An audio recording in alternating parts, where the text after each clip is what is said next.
Monopitch Lean-To here, which means it has one pitch of roof, so the ridge of your greenhouse hits the top of the wall, and it tends to need quite a high wall. One of the real advantages of a monopitch greenhouse is it directs more sun warmth onto your back wall.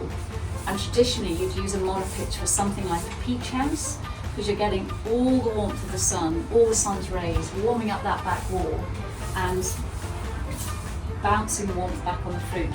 And often you'd have like a train of espaliered, run of trained espaliered peach or nectarine trees in a house like this. We've kept a raised bed along the back, and over the years here we've grown a few things. We've had a grapevine, which I think is still in here somewhere. There's a grapevine in here. But we planted this cabea last year, so this is now over a year old, and it's actually just really quite impactful. It looks really stunning. It has a beautiful cut and sorted flowers. It's starting to be a little bit tired, so we'll probably cut it down after this summer and have a different plan for next summer. But again, typically you would probably grow large tomatoes, aubergines, maybe melons, cucumbers in a raised bed, and you can build a frame to grow them up on the back wall. In the rest of the greenhouse we've got benching. This greenhouse is in dove grey, and it's a slightly matte finish, which just again gives it a slightly cleaner, more contemporary look. And dove grey and matte finish, as opposed to an off-white in a more gloss finish, just gives it a slightly different, fresher feel. In here we've got the benching matching the greenhouse, which a lot of people choose to do, and we've got a few accessories which are just really great bits of garden kit. Almost essential if you want to sow and germinate in the winter is a propagator. And a propagator means that you heat just a small area of space, which is far more efficient use of power. And then often when you take it out of the propagator and bring it into the greenhouse, it needs more light and heat to grow in a healthy plant. So a propagator is a great piece of kit, which also means having power is a really important part of planning your greenhouse. Because if you don't have power, you take away the option to really use it all year round, and growing all year round has to be probably the number one priority, I would imagine, getting a greenhouse. It just extends that growing season, and it means that when you get to May, that peak of stuff starting to happen in the garden, you're hitting the ground running. You've got plants that you can nurture inside the greenhouse and plant straight out. You're not worrying about the temperature of soil for germination outside, which is in our increasingly damp grey springs. It makes everything a little bit later. So this is a potting chute. This is one of our large ones. We also do a slightly smaller version. Again, it's brilliant when you've got a seed tray and you want to pop these into pots. It's a space to contain all the mess and be able to work freely. Here we have what we call our strawberry board, and this is a high level shelf that takes things closer to the light, and it's just a really nice thing for display. It's a really great thing for space at peak times inside your greenhouse. This greenhouse, if you look at the roof vents, a brilliantly designed greenhouse will have excellent ventilation. So on the side here we have manual side vents, and you simply move the pin, set the vent in the position you want, and there's a thermostat here. The thermostat will control the temperature, affect the temperature up in the roof. And as you can see, wonderfully today, the sun is shining, so the vents have opened fully, and what happens is the hot air is rising, drawing cooler air through the side vents, which is the natural chimney effect. And the Victorians just nailed that, and that's the key to a really successful growing environment. In terms of flooring, here we've got a very practical slab floor. You could use anything from limestone, sandstone.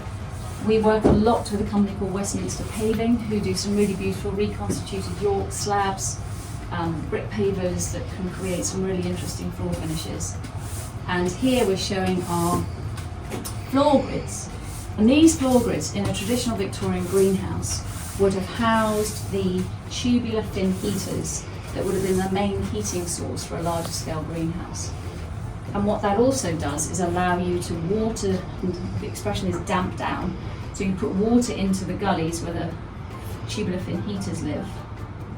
and that will create some humidity and moisture in the air according to what you're growing and what kind of environment you want to create.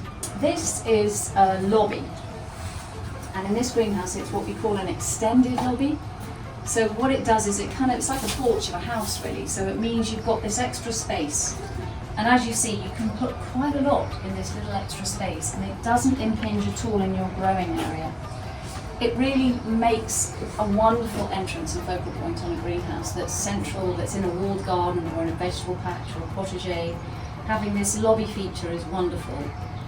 It just looks the part, and also it does provide you with very obvious locations to have cold frames which sit perfectly on either side of a lobby, and then you have a vent slide at the back of the cold frame which allows you to steal a bit of the warmth inside the greenhouse to take it into the cold frame during the colder months. So a lobby is a really lovely feature. This greenhouse went to Chelsea Flower Show, so you don't always have two doors in a greenhouse. But here, this is the gable end of a greenhouse. And actually what's really nice here is this allows the sparrows to do fly-throughs. So they know their way. We've got so many sparrows nesting here at Torbury Farm. They know their way around and they can scoot through. They do all our bug test checks. They do pest checks. They will keep flies at bay in this greenhouse. But you may choose, because the location you have doesn't warrant or need a lobbied front, you may just choose to have a simple gable end entrance. Again, particularly if your greenhouse is on the side of a garden and not making a central feature.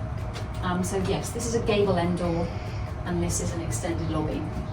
A really great feature of a greenhouse, particularly if you're going to get a lot of sunshine in your greenhouse, is shades. And we put our shades on the outside of the greenhouse, and largely do that because then you're deflecting the heat at source.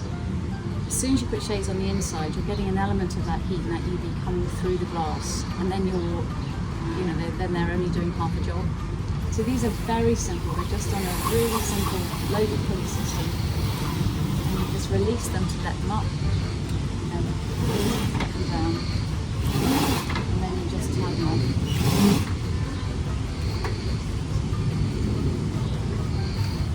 And really easy to use.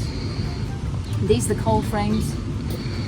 Again, are really simple. There's nothing in your cold frames generally at this time of year because everything has been hardened off and is out in the garden. Really simple way of using them. You can often actually just put soil in your cold frames and grow crops directly in there, allowing you to grow salad crops and herbs and things like that during the winter months and into early spring.